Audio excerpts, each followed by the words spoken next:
Good morning. Pleasure to see all of you here today.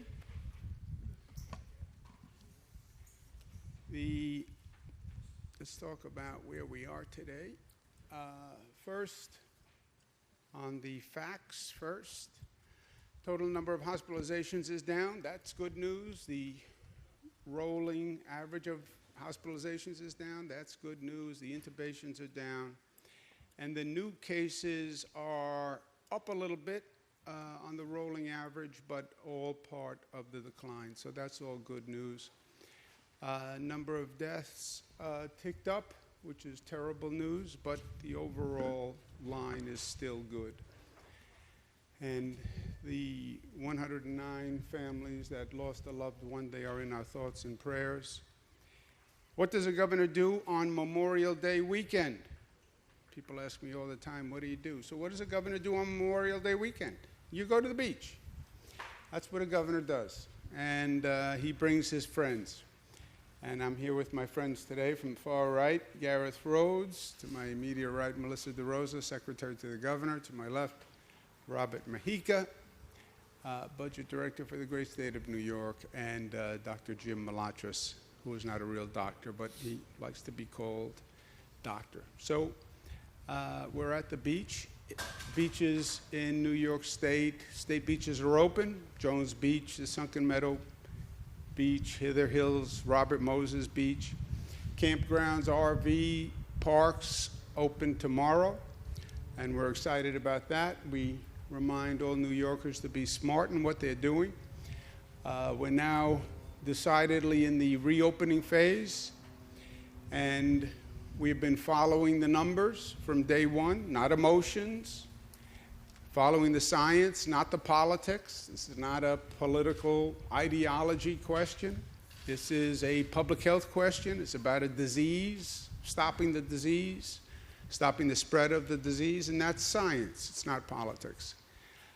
We have all the numbers posted for all regions in the state. We want people to understand the numbers. We want people to understand what's going on because it's their actions that determine our future. So informing the people of the state, that's what I've done from day one, every day, and that's what we'll continue to do. Also, we feel that this is a case of first impression. We've never been here before. We've never been here before in our lifetimes. That's true. But the country has been through this before, and you learn from the past so you don't make the same mistakes. When we went through this in the 1918 pandemic, you go back and you look at the places that opened in an uncontrolled way, and you see that the virus came back and came back with a fury. So this is not, again, it's not about what you think, ideology. This is what we know. These are facts. You go back and you look at what happened in the 1918 pandemic in St. Louis. Go look at Denver, where they loosened up too quickly and the virus came back. Article in the paper today, the Washington Post, 24 states may have an uncontrolled growth of the virus. They're talking about California and Florida may still see a spike in the number of deaths, okay? Those are all facts, and they reinforce the point that we've been making. Follow the numbers, follow the science. And we have done just that. That's why you see our curve is coming down, where many places in the country the curve is going up. Remember, what happened to us was no fault of our own. Actually, it makes the point, because what happened to us was we did not have the facts when this started. Everybody said the facts were the virus was coming from China. Those were not the facts. The virus had left China. The virus went to Europe, and nobody told us. And people came from Europe to New York and to New Jersey and to Connecticut. And 3 million European travelers came, January, February, March, before we did the European travel ban. And they brought the virus to New York, and that's why the New York number was so high. We didn't have the facts. We were not informed. But once we got past that, and we were in control, we have been smart. And smart has worked. We just have to stay smart. Even though it's been a long time and people are anxious, we have to stay smart. You keep watching those numbers. The Mid-Hudson is still on track on the numbers to open Tuesday. Long Island is on track to meet the numbers on Wednesday. We have to get the number of deaths down on Long Island, and we have to get the number of tracers up, but we're doing that. We're preparing for Long Island to open. We're getting the transportation system ready. It's run, the Long Island Railroad is run by the MTA. They're going to be cleaning and disinfecting all trains and buses every day. First time ever. We never disinfected buses and trains before. We never thought we had to, but we get it now, and they're doing it every day. They're going to add more cars to the trains so people can space out and socially distance when Long Island opens. I want people to remember that a mask is mandatory on public transportation. I think you're making a mistake, a grave mistake, if you don't use a mask in your own personal life. We know that it works. We know that the first responders have a lower infection rate than the general population because they wore the masks. So I think if you don't wear the mask in your personal comings and goings, you're making a mistake. But I do know, as governor, if you're going to subject other people in the public to your behavior, then you have to wear a mask when you can't socially distance, and that's true on public transportation. Starting today, all the New York professional sports leagues will be able to begin training camps. I believe that sports that can come back without having people in the stadium, without having people in the arena, do it. Do it. Work out the economics if you can. We want you up. We want people to be able to watch sports to the extent people are still staying home.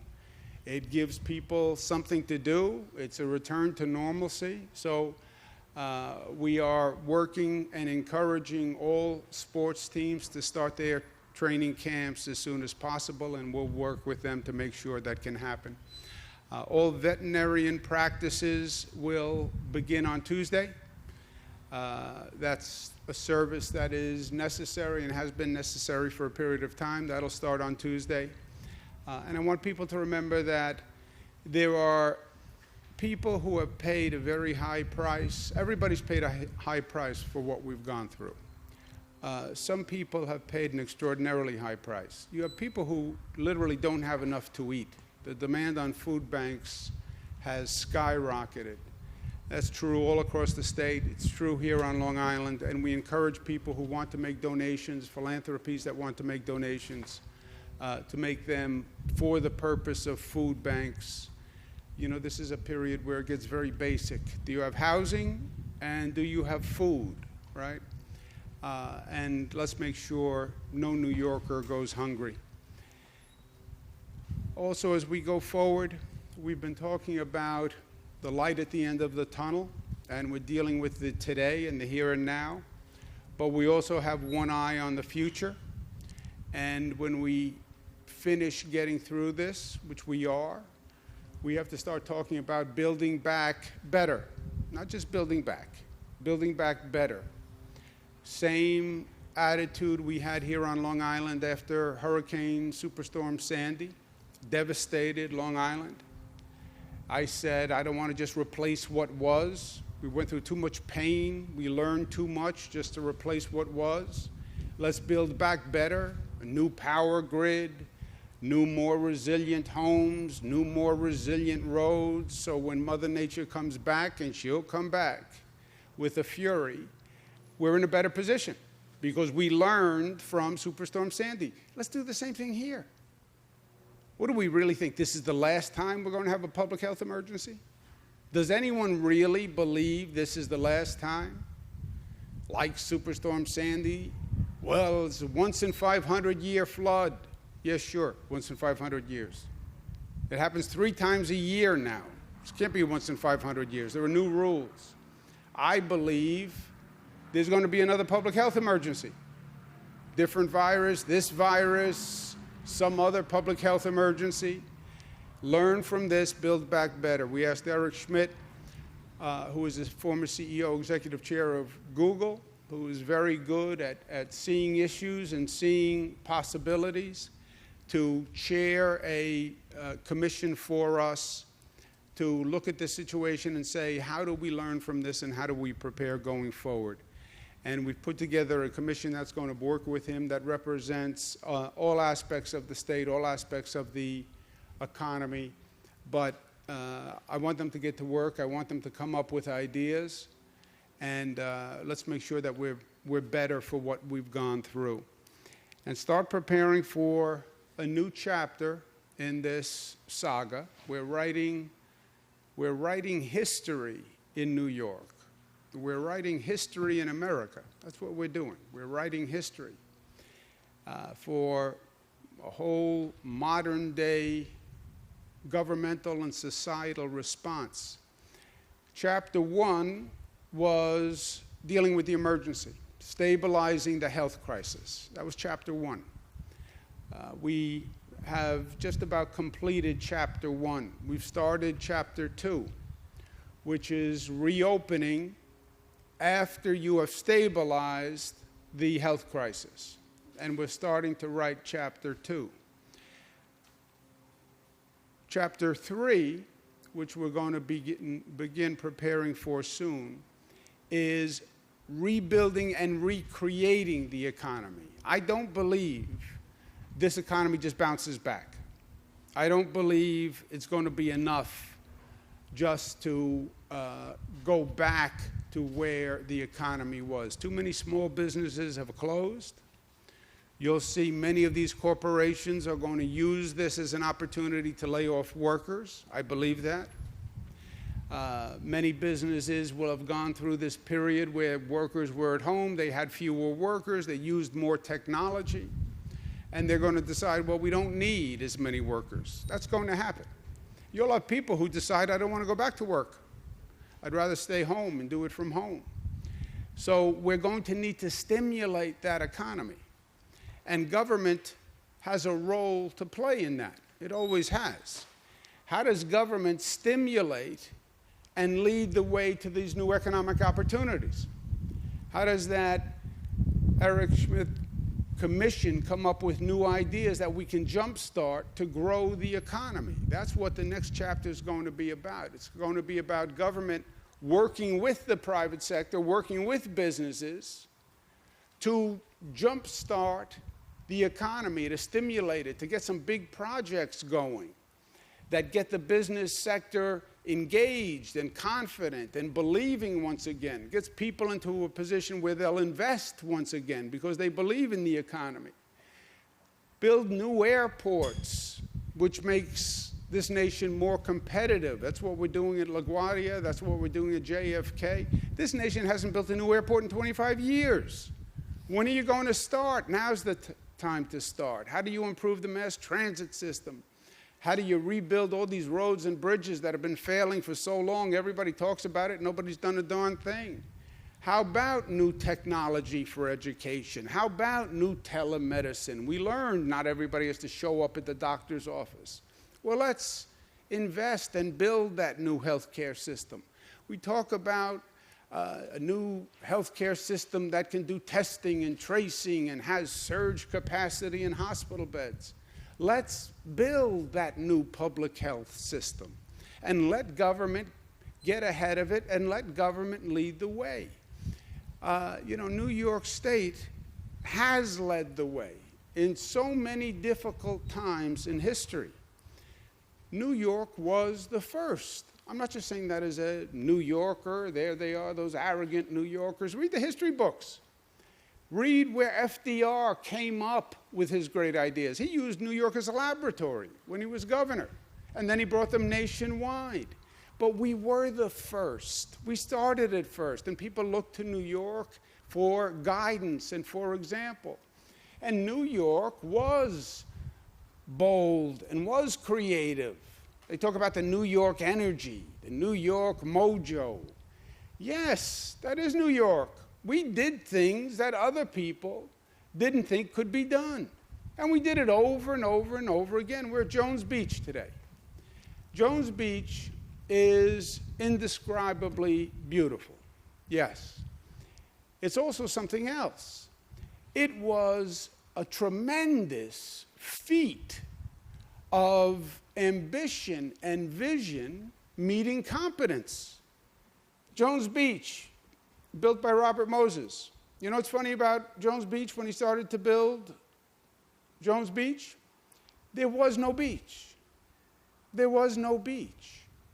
People assume you have a beach because Mother Nature put a beach there. There was no beach. This was all built. This was all marsh. This is 7 miles of fill. They filled a 7-mile stretch 14 feet high. It took so much fill that they dug the channel, a canal, and used that fill to build a beach. How ambitious. You're going to build a beach 7 miles long? 14 feet of fill? Well, that's impossible. No. They did it in 3 years. And it was a marvel because they believed in themselves. Because you had smart government. You had competent government. People believed in government. And they do again. Because government did work for people here. It saved lives. So, let's get that kind of ambition back. Let's get that kind of optimism back. We built New York. Mother Nature didn't build this. She gave us a beautiful harbor, but everything else was built. And we did it. And we can do it again. And that's what it means to be New York, tough and smart and united and disciplined and loving. Questions? Governor, a bar and grill in Patchogue, the Dublin Deck, reportedly was crowded with a lot of patrons on Friday night. Some video showing them without masks. Any thoughts? The Dublin Deck in Patchogue was crowded on Friday night. I do not know the Dublin Deck. I'm sure it's a great establishment. Does anybody know about the Dublin Deck in Patchogue? Yeah, from what I understand, it was raining on Friday evening, and so the bar allowed patrons to come inside to pick up their food. That's at least the explanation that was conveyed to the Suffolk County Police, and from what I understand, the Suffolk County Police broke it up. But I do want to take this opportunity to remind everyone that crowding of any kind is against what we're advising, and everybody should be wearing masks. From what I understand, the photos showed that people were in this space and they weren't wearing masks. That's stupid. It's stupid for you. It's stupid for your surrounding patrons. It's stupid for the bar. And so, I mean, I take them at their word that that's what happened, but moving forward, they should be on notice, and again, the enforcement is up to the locals. It's supposed to be curbside pickup, right? That doesn't sound like curbside pickup. Here at Jones Beach, we're limiting the number of parking spaces with orange cones. It looks like half the spaces are taken up by orange cones. I'm just wondering, when the weather this week gets warmer and warmer and we start getting crowds of people with quarantine fatigue looking for some relief coming here, are they going to find that there's no place to park and that they just took an hour trip for nothing and they're going to go back home with their car full? Well, your observation should be technically correct. There should be orange cones in half the number of spots, because we said 50% capacity is now a max. That's to make sure that we have social distancing on the beach. We can do social distancing on the beach because we're at 50% of max. We have not reached 50% of max, so no one has been turned away. But as the weather gets warmer, I expect more people will come. And the reopening of the economy is going to be across the board, right? We start gradually, we start slowly. We make sure we're all being smart so the virus infection rate stays down, and then we continue to reopen. Based on what he said, as the summer goes on, would it be a possibility of maybe having odd number of license plates or even on certain days? Look, if you get to that point, you could. But if we remain smart, you can increase economic activity without necessarily increasing the viral spread. Okay? This is a perfect scenario. People start to come out, more people are coming out, But they're all doing it smart. They're wearing the PPE. They're staying away from each other. They're using the hand sanitizer. And the virus infection rate doesn't go up, or it goes up a little bit. As long as you're controlling that virus infection rate, then keep continuing opening. And that's why I keep hammering the smart part of this. If you are wearing the mask and you're doing the hand sanitizer, you could increase your activity and not infect anyone. And that's what we have been doing so far. But what does next week look like? Next week is a function of what we do today. Oh, that sounds too glib. That is factually true. You tell me how people act today, I will tell you the infection rate 3 days from today. So you want to open faster? Be smart. And we'll just calibrate it to the infection spread. What you're protecting against is what they're talking about for those other states. That infection rate goes up, number of deaths goes up, you overwhelm the hospitals again. That's what we're protecting against. But if we stay smart, and we have been smart, you look at our numbers compared to other states, there's a dramatic difference on what's going on because we've been hammering the smart. Stay smart, watch the numbers, and I'll tell you what happens next week when we see what people do today. And if those numbers stay down, then just keep increasing the economic activity. Let's do one more. We don't have one more? Oh, I'm sorry. Question is about the COVID testing. You like getting the last question. I like getting it first. Yeah, do you like first? First or last, I think is good. You don't want to be stuck in the middle. Well, the question I have for you is about testing. Some people are reporting that when they go for a test, which you say anybody can get, they get the third degree, and so they get prioritized. Is that what you want happening, or should anyone who wants one get one easily? You get prioritized, and you get the third degree. You get prioritized because what we, all of us, want is the most likely people infected the fastest, right? So if you're showing symptoms, go to the front of the line.